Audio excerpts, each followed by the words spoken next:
देखिए आज हम लोग जो है अध्याय 10 गणित जो है पढ़ेंगे। जो वृत्त, इस चैप्टर का नाम है वृत्त। क्या है? वृत्त। वृत्त में हम लोग आज सारे चीज़ों को इंक्लूड करेंगे। देखिए पहले तो एक हमारा ये क्या है, बिंदु है।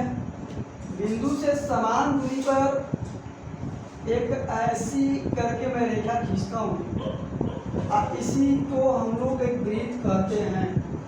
मतलब कि जब भी ये केंद्र है, केंद्र से समान दूरी पर जब बिंदुओं के बिंदुपथ को हम लोग वृत्त बोलते हैं। यहाँ से समान दूरी पर, तो इसी को हम लोग बोलते हैं त्रिज्या। क्योंकि इससे ज़्यादा हम फोकस नहीं करेंगे, क्योंकि इससे पहले मैंने पढ़ा दिया वृत्त के बारे में। ठीक है, इसको हम लोग त्रिज्या कहते हैं। अब त्रिज्या को हम लोग आर से प्रदर्शित करते हैं। त्रिज्या को हम लोग क्या करते हैं? आर से प्रदर्शित करते हैं।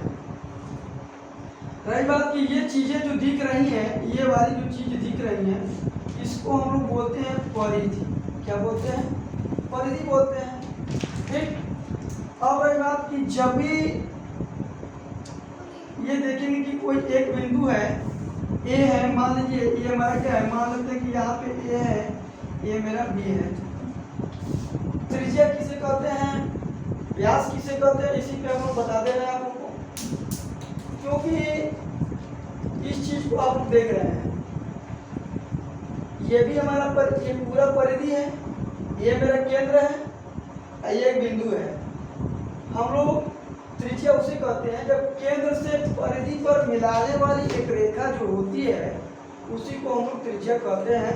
ये ध्यान से देखिएगा, यहाँ से मैंने मिलाया है, इसी को हम लोग बोलते हैं त्रिज्या। ठीक। अब रही बात कि व्यास किसे कहते हैं। व्यास के बारे में हम लोग बात करेंगे। व्यास का मतलब होता है बेटा, जब भी अगर हम लोग वृत्त के केंद्र से परिधि पे दो बिंदु को जब मिलाएंगे, वृत्त के केंद्र से वो करके परिधि पे जो होती है दो बिंदुओं को मिलाती है रेखा, तो उसी को हम लोग बोलते हैं व्यास। क्या बोलते हैं? व्यास बोलते हैं। व्यास हम लोग इसको पूरा बोलते हैं डायामीटर। मतलब कि ये हमारा क्या होता है, व्यास। इसको हम लोग क्या करते हैं, 2r से प्रदर्शित करते हैं। ये भी मेरा r है, ये भी मेरा r है, r जोड़ देंगे तो ये हमारा कितना हो जाएगा, 2r हो जाएगा। इसी को अब रही बात की ये करता है कभी कभी व्यास तथा त्रिज्या में संबंध, व्यास और त्रिज्या में संबंध। तो बेटा ध्यान देना है ये कि व्यास जो होती है ये हमारा क्या होता है, 2r होता है। तो जब भी हम लोग क्या करते हैं, r बराबर निकालेंगे तो व्यास बटे के 2, मतलब कि त्रिज्या जो होता है वो हमारा क्या होता है, व्यास की आधी होती है। त्रिज्या जो होती है व्यास की आधी होती है। बात समझ में आ गया।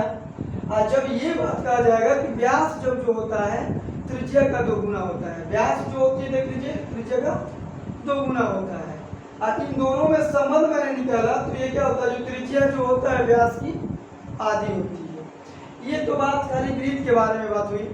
और ये भी कहा गया है कि जो हमारा व्यास है, एक ये भी जीवा है, लेकिन सबसे बड़ी जीवा है। जीवाओं में सबसे बड़ी जीवा कौन होती है, व्यास, क्योंकि एक केंद्र से होकर के जाती है।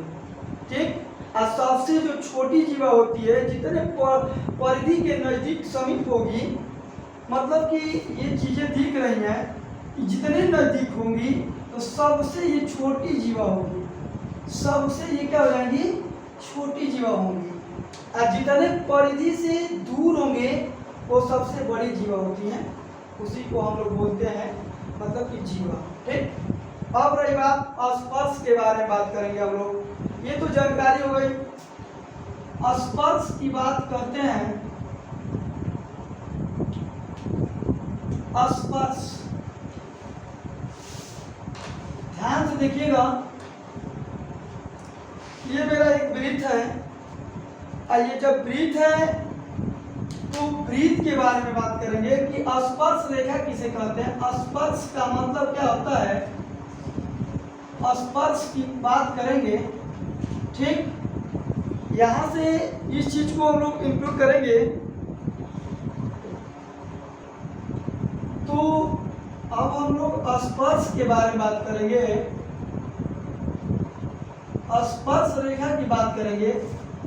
तो स्पर्श रेखा का मतलब ये चीज होती है कि वृत्त के जो होता है एक बिंदु को स्पर्श करेगी, एक बिंदु को स्पर्श करती है, तो इसको हम लोग बोलते हैं स्पर्श रेखा। स्पर्श रेखा का मतलब ये होता है कि वृत्त के एक बिंदु से जब भी कोई एक रेखा क्या करती है, स्पर्श मतलब छू करके जाती है, उसी को स्पर्श रेखा बोलते हैं। एक वृत्त से अनंत स्पर्श रेखाएं खींची जा सकती है, अनंत स्पर्श रेखाएं खींची जा सकती हैं। देख लीजिए, जैसे मैंने कहा एक वृत्त है, इस वृत्त से देखिएगा ऐसे भी जाएंगी, ऐसे भी जाएंगी, ऐसे भी जाएंगी, ऐसे भी जाएंगी, ऐसे भी जाएंगी, मतलब कि हमेशा क्या करती हैं, अनंत रेखाएं खींची जा सकती हैं, अनंत स्पर्श रेखाएं खींची जा सकती हैं एक वृत्त से। लेकिन वृत्त की बात रही, स्पर्श की बात रही, तो स्पर्श का मतलब होता है कि एक बिंदु से अगर वृत्त को स्पर्श करती हुई रेखा जाती है, उसी को स्पर्श रेखा कहते हैं। अब रही बात छेदक रेखा की, बात करते हैं। तो छेदक का मतलब वो नहीं, देखिए छेदक रेखा का मतलब क्या होता है, छेदक, ध्यान से देखिएगा, छेदक स्पर्श ये रेखा था, ये छेदक रेखा है। छेदक रेखा के बारे में बात करेंगे हम लोग। ठीक, अब छेदक रेखा का मतलब क्या होता है, एक वृत्त है, ये क्या है, वृत्त है। वृत्त का मतलब होता है, ध्यान देखिएगा, ये वृत्त है, ये वृत्त को ऐसे काट के जाती है, मतलब कि परिधि के दो बिंदु से क्रॉस कर जाती है, इसी को हम लोग बोलते हैं छेदक रेखा। क्या बोले इसको, छेदक,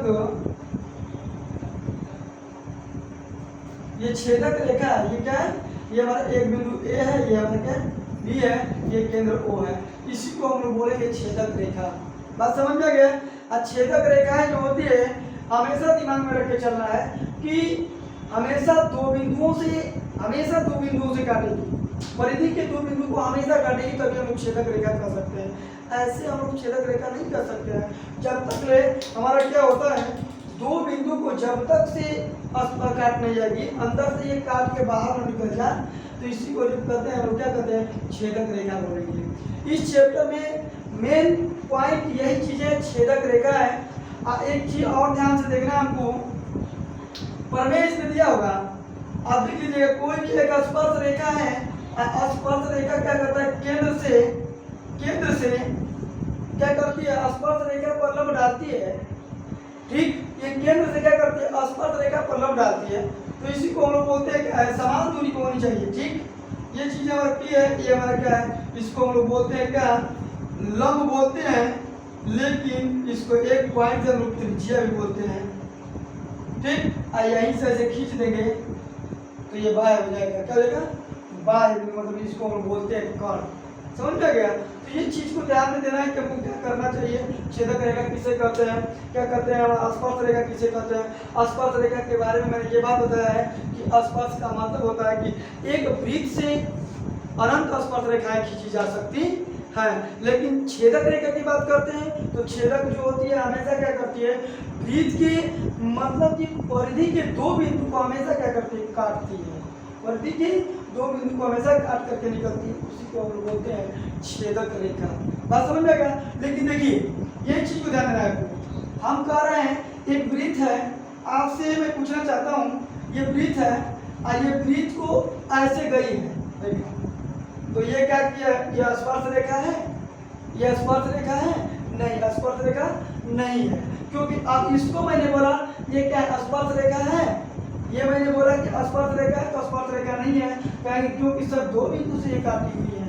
ठीक, ये दो बिंदु से कटी हुई है, तो इसको हम लोग बोलेंगे कि सर ये आसपास रेखा नहीं है, ये छेदक रेखा है। लेकिन जस्ट मैंने कहा ये वाला आसपास रेखा है, तो कह देंगे हाँ सर ये वाला आसपास रेखा है, क्योंकि एक बिंदु से एक बिंदु को छू करके जा रही है, ना कि डबल बिंदु को छू के जा रही है, उसी को हम बोलते हैं आसपास रेखा। बात समझ में आ गया ये चीजें को, ठीक है।